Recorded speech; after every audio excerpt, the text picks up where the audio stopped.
Customs and immigration officers are hoping that the new government will take a fresh look at an old industrial dispute. Officials from the Bahamas Customs, Immigration and Allied Workers Union say they're still owed money and are giving the new administration a month's time to consider a response before they return to the negotiating table. Tonight, LaDon Davis talks to the union's president about what they say is the government's outstanding $8 million bill.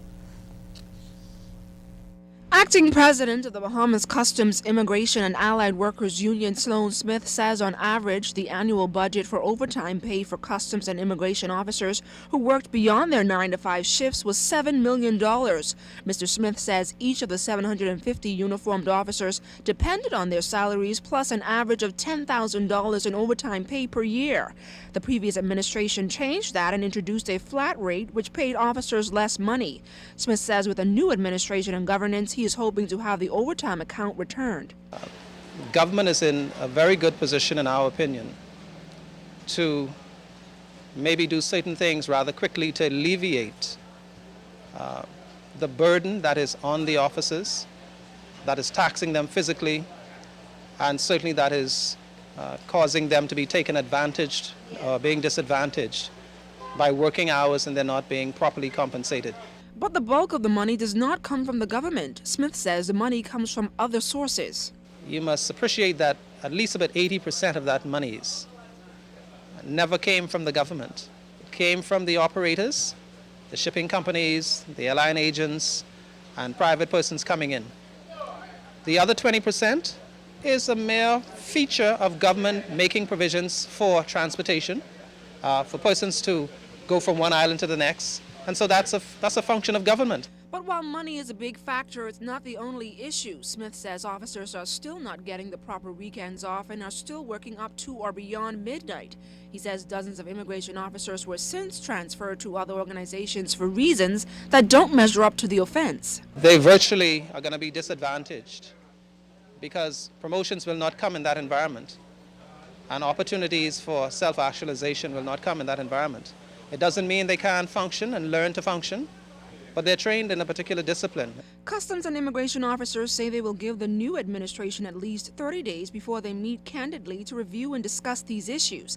And if not, they want to remind them that a strike still remains a possibility if the matter is not resolved. LaDon Davis, ZNS News.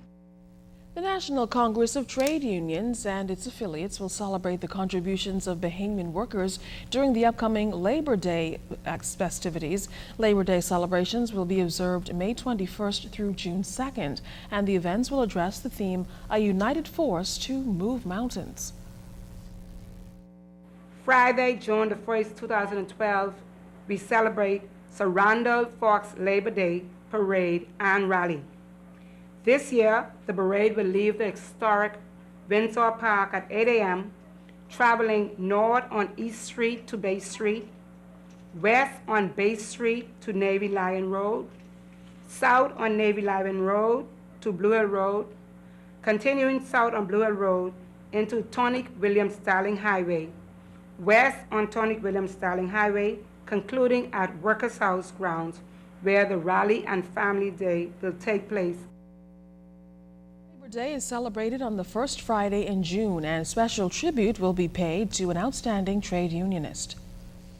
CUB will participate in a week of activities in Grand Bahama and New Providence in remembrance of the many freedom fighters that the workers of this country enjoy.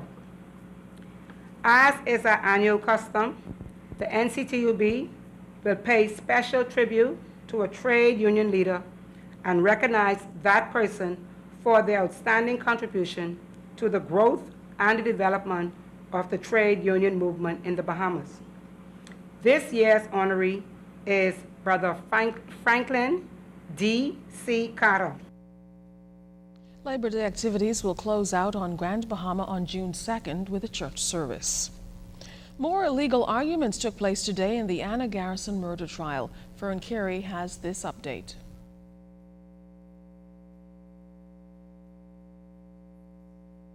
In a minute.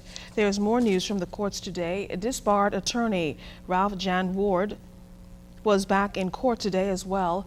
Ward initially pleaded guilty to 8 counts of breaching his client's trust and allegedly stealing more than $1 million from the client.